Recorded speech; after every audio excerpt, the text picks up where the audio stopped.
This is from Pantilla in the day,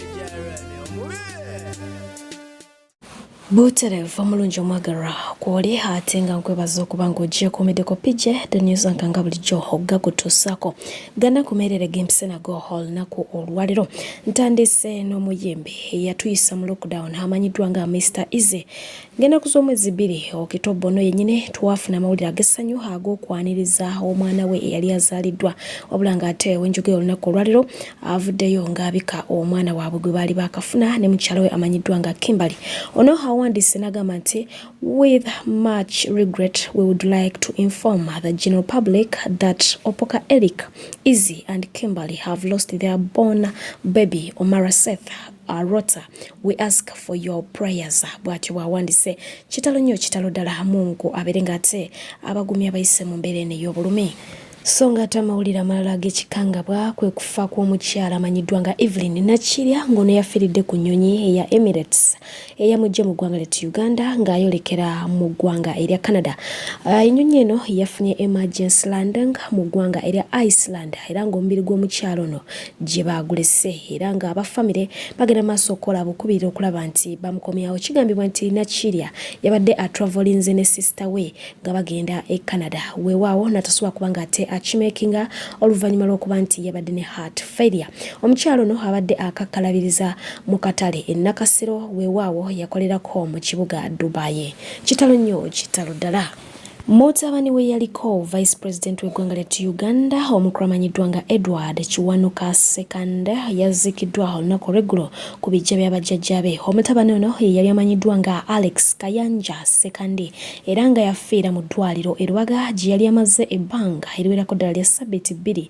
Mungu n'amujjuula mu bulamu bw'ensi eno. Mungu tumusaba ayongere okuba ng'ate agumya famiri z'abantu abaviiriddwako abantu baabwe. Ate ye munnamateeka omulwanizi w'eddembe ly'obuntu amanyiddwa nga Ladislas Lwakafuzi yeetaaga buyambi asobole okufuna obujjanjabi bwe yeetaaga okutaasa obulamu bwe. Lwakafuzi apookya n'obulumi obuva ku kusannyalala nga kati amaze emyaka egiwera ddala 5 ng'ali ku ndiri era nga takyasobola kukola mulimu gwe ogw'obannamateeka. Ono yakyaka nnyo ku nsonga yatogikwatako era nga yali akiyimiriddemu okusingira ddala okulaba nti emyaka tegikwatibwako omukulu abafuga ofisi y'obwa president gy'alina okuba ng'ataakomako ng'afuga eggwanga ly'etu Uganda. Mu bigambo bye omukulu amanyiddwa nga Hon Lutamguzi Semakula yavuddeyo bw'atyo ne yeebaza Mukama Katonda ng'agamba nti I have survived death again today. Thank you Lord. Bw'atyo bwe yawandiise. Weewaawo okusinziira ku mawulire g'enfuna kigambibwa nti ono emmotoka eyabadde teriiko number plate ng'eno yabadde emuwondera okumala akabanga yabadde egezaako okumutta mu bitundu eby'ekkololo bwe yabadde agenda ku ATM era nga kigambibwa nti emmotoka eno yabadde wenyuka nga akaweewo negezaako okumutomera wabula we yagyewogodde omulundi ogusookera ddala ate nesalawo okubanga esibira mu maaso ate oluvannyuma n'agukuma bupya eyabadde agivuga nadda kyanyumanyuma oba giyite reverse ku speed ekitalo ddala agezeeko okumumaliriza era bw'atyo naddamu n'amisinga ekyamuviiriddeko kubanga ate adduka atasse obulamu bwe. Mu kaweefube w'okulabisa Equity Bank abakyala bavuddeyo bwe batyo n'ekipande gaggadde nga bagamba nti bateerazi ba Equity Bank bali ebijanjalo byabwe wamma ggwe ate ne beesuulirayo gwa naggamba nti nga tebasasudde so nga ate mu ggwanga erya South Africa government yagudde kwabo ababadde bagezaako okukola wine oba ababadde bamaze ebbanga nga bakola akenge kali kennyini supalubalola mu ngeri y'ekimpatiira nga bakozesa ebintu ebikyafu ddala ebicupa oba amacupa amakadde amalondeere ne gaddaabiriza ate ne batabula mu ngeri ey'obukyafu ddala ate oluvannyuma ne babipakaginga bulungi nnyo ne bassa ku market wamaggwa abantu bawomerwe so nga ate mu ggwanga erya Kenya baagudde ku mwami amaze ebbanga ng'awuza emisango n'agiwangula wabula ng'ono talina mpapula za buyigirize z'amateeka. Kigambibwa nti omwami ono awozezza emisango egiwerako ddala 27 nga gyonna agiwoza ate n'agiwangula.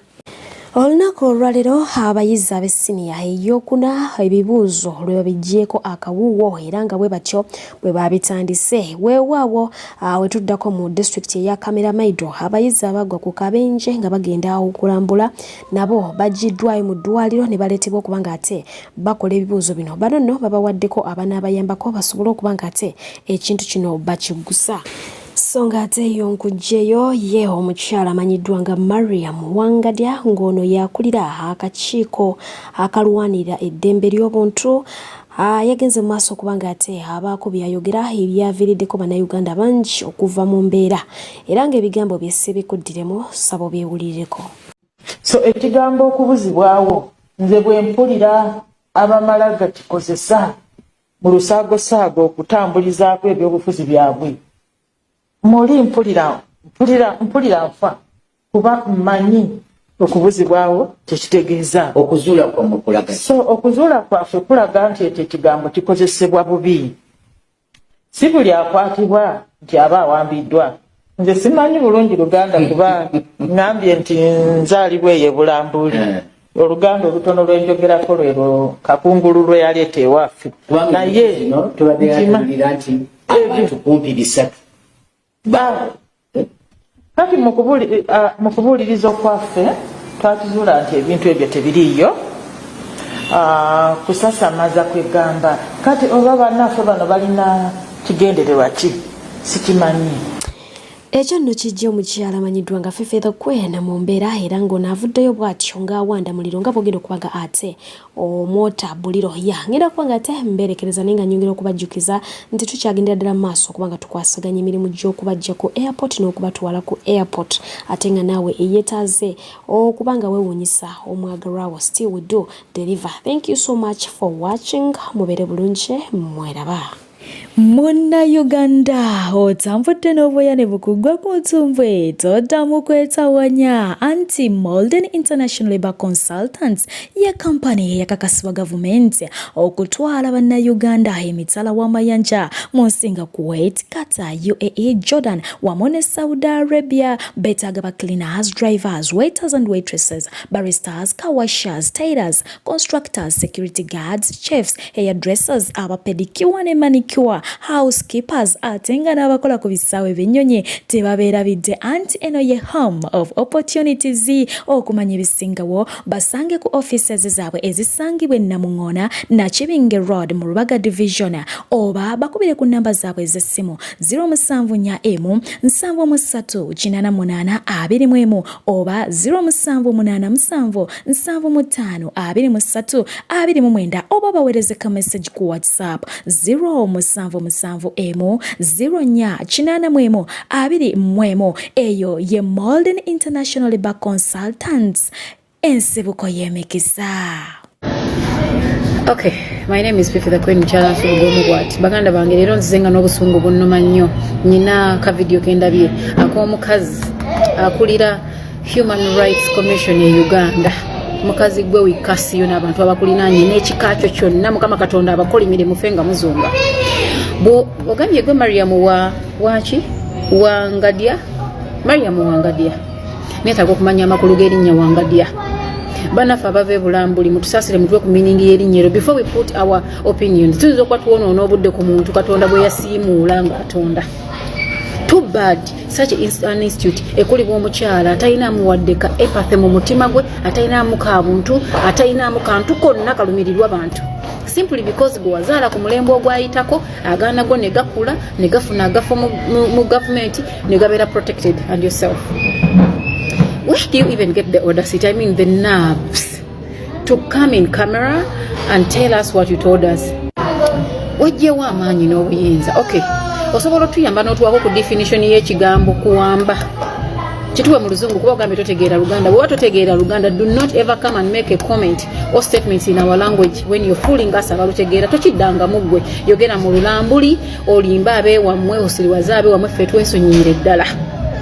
Mirundi emekanga Human Rights Commission muvuddeyo okuyamba abantu. Abamawulire bakubiddwa ne bajja ku Human Rights Commission mwali mukoze ki? Okay, twogere ku bamawulire for starters abalire mu camera, the people you know. Be mwali swalide nti onajja kunjogera kuba meka abazze ku Human Rights Commission ne mubayamba. Bameka. Just because you people wake up and find yourselves in big positions, they simply nga temutegera bye muyina kola. Toddangamu okujja mu lulimi lwaffe n'olukolamu statement. Ate no mala bewana nti omanyiza Oluganda sirutegeera manyiko olwo kasimanyanga ani lwe yaleete wammwe. Lwesonyiwe yogere mu Lulambuli n'Oluzungu. Kigambo kuwamba kitegeeza ki? Tuwa amakulu gakyo mu Lulambuli tukitegeere oba mu Luzungu. N'olaba drone nga zikwata abantu. Tewali warrant ne bakwata omuntu ne bamutwala.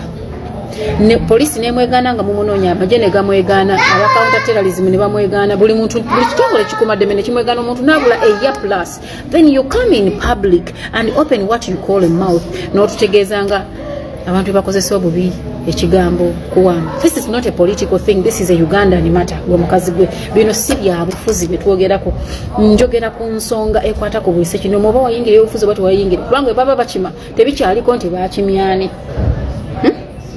Nada mu kamera n'otuddako tusiruwalirako tulirako obugege. Ffe tuddamu tumanyira. Kigambo kuwamba okitegeera otya?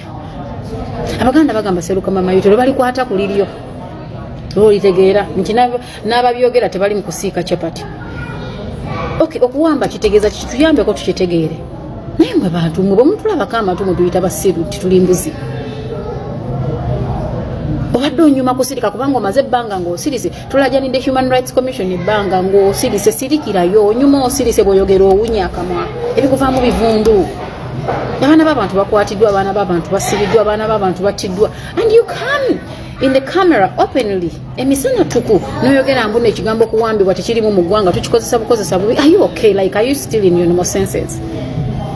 Are you okay? Mariam Wangadya, are you okay? Like, I really want to know. Too bad you're a woman. Ndikwogera nawe in a very bad way because ndi sad and mad. Nze ngali n'abaganda bange abaana ab'obulenzi abato the teens. Bugenda kaira ku machanga bamuyodde bamusanze ku mudala gwa chapati wakola bamututte. Gwe gye twaliddukidde omaze okuteekawo ekijinji mbu tewali kuwamba bantu. Kati n'omutunuulira n'amaaso ne gakuluma n'olira ng'oyagala muwoka oba kiki oba luyi wabula nakkuba oluyi. Oyogeremu ku bintu by'amagezi. Kyokka naawe oli mukazi olina endeeyazaala omwana. Olina n'abakuyita jjajja. Tusaba Katonda bakwateko ku bantu ababakwatako bantu mmwe. You know there was a time kiwamba baana we yabeererawo ennyo. Nga bagamba abaana bato babawamba nga bava ku masomero, abaana babawamba nga gavumenti esirise. Naye waliwo omwana w'omukulu asula awo mu kizungu e Makindye baawamba omwana we. Why you people remember that story? Babawamba babiri oba omu nadda omu bamutta. Gavumenti yavaayo n'ekola. Tusaba Katonda ku bantu bekikwatako babawambireko ku bantu bababattire. Trust me mujja kukola. Trust me you will wake up. But simply because you're being protected, oli ku sente zaffe ez'omuwiwa omusolo kuolanda malira agagulu agakulinga ag'enjovu, oviirayo mu gateeteeyi agatengi n'agaviiriviiri agatanyumye n'ojja mu kamera n'oyogera bye wayogedde kasasiro omwereere. It was better ng'osirise. Nnyabo ekigambo kuwamba abantu kikozesa bubi. Are you okay? Did you even listen to yourself? Olumbe ne lutta abantu abategene ne luleka abantu ngamu. I don't care if you have relatives or you don't have. Kubanga naffe totulumirirwa oba tulina abaffe oba tetulina. Abaana enkya n'eggulu bawambibwa bakwatibwa drone oziraba emmotoka za bulijjo oziraba olina gira mu ngoye za bantu ba bulijjo ayina emmundu atutta omwana ekyo bakiyita kinnyabo. Tuyambeko tutegeere bakiyita ki ekyo. What is the difference between arrest and abduction? Otugambe tomanyi Luganda. What's the difference? Okay. Kati nga bwatugambye nti si buli akwatiddwa nti aba awambiddwa. In your capacity, in your understanding, can you come out clarify ku akwatiddwa abeera afaanana atya era nawambiddwa abeera afaanana atya? Kubanga ffe bakugambye tukikozesa buli ekigambo gwakimanyi jangu otuyamba otunyonnyola. Because you just came out and, you know, nowanda ebigambo byo. Okukwata kwekuluwa n'okuwambibwa kwekuluwa. Kubanga ffe betwogerako nnyabo tubimanyi nti akwatiddwa twalidda ku poliisi ne bamuggulako omusango. Then twogera ku bakwatibwa ne drone n'emmotoka za buyonjo esena number plate ne batwalibwa ne tutamanya na gye bali. Poliisi n'ebeegaana, buli kimu ne kibeegaana ne babulwako amayitire. Twagala ojja otunnyonnyole abo akwatiddwa n'awambiddwa so that we can reason at your level. Abala gwe Mariam Wangadya Did you just want people to talk about you also? Did you just want to become known? Did you just want to get that 15 minutes fame? Did you just want to represent women in a funny and stupid way? Where are you forced to come and talk? If you are forced, then if it was out of, your capacity, nze nkulira balina okumanya nti nze ndiwo oyagala okulaga abantu to go today okubamba desi mayina kumanya nti gwoliwo banga yetumaze nga tulaja n'okuvoliwo yafa twetumanyi ne company yonna yafiirako gwe waddawo gwoyina ebitali bizimba tulabye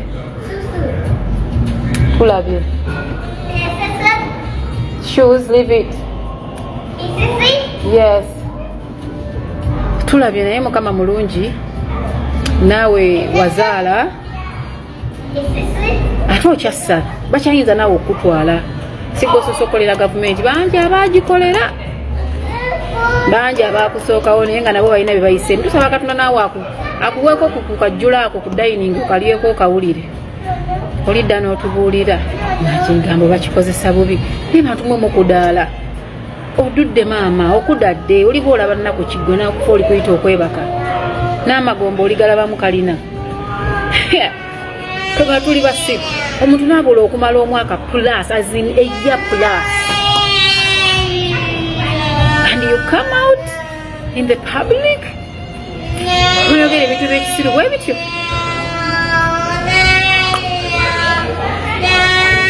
kale tulabye nnyo baba stop shouting no that's not good tulabye nnyo bannange amanyi neebuuza nekyebafunamu mu kukikozesa obubi naffe twebuuza kyofunamu mu kujja n'olimba ensi emisana ttuku